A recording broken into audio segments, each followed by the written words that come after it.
10 years ago today, on March 23, 2010, President Obama signed the Patient Protection and Affordable Care Act into law. On that proud day, we took a monumental step forward for the health and financial security of the American people.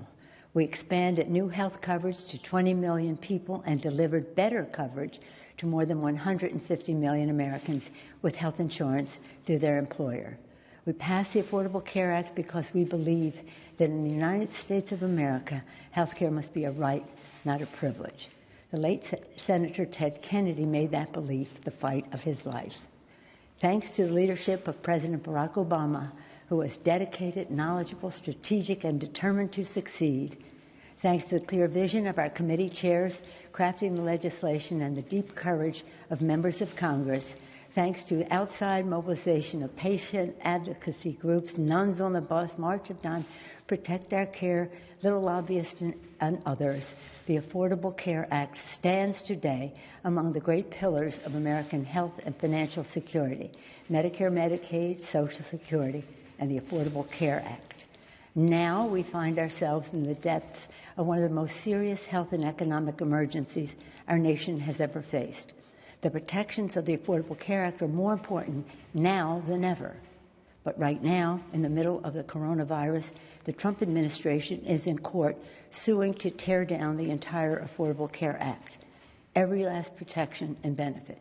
If President Trump succeeds in striking down the ACA in court, gone is the ban on insurers putting limits on your health care.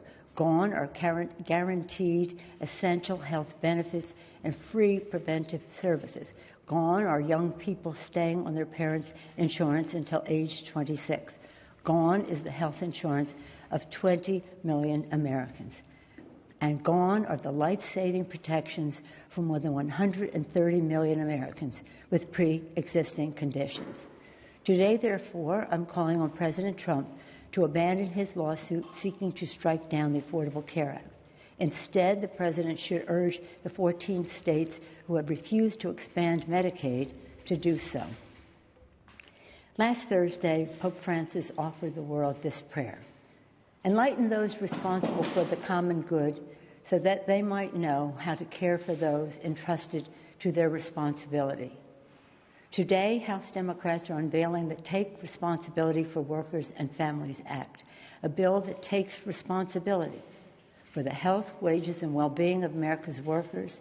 Democrats take responsibility for our workers. We require that any corporation that takes taxpayer dollars must protect their workers' wages and benefits, not CEO pay, stock buybacks, or layoffs. We strengthen unemployment insurance so that it can replace the average wages of our workers who are losing their jobs and hours.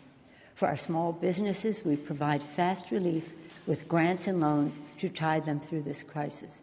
For our doctors, nurses, healthcare workers, and first responders in hospitals and other health institutions, we provide desperately needed funds to care for those who are sick and to ensure that our providers have personal protective equipment, PPE, that they need. We protect our healthcare workers by requiring the administration to enforce our stronger OSHA protections.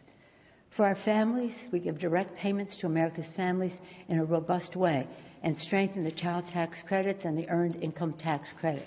We give more workers the security of guaranteed paid family and medical leave, including those caring for our seniors. And we make the coronavirus treatment free for the patient. For our students, we provide emergency funds for our schools and universities. We help current borrowers with their student debt burden and the GI Bill benefits. We bolster SNAP and other initiatives to address food insecurity. For our democracy, we ensure that states can carry out this year's election and require early voting and vote by mail.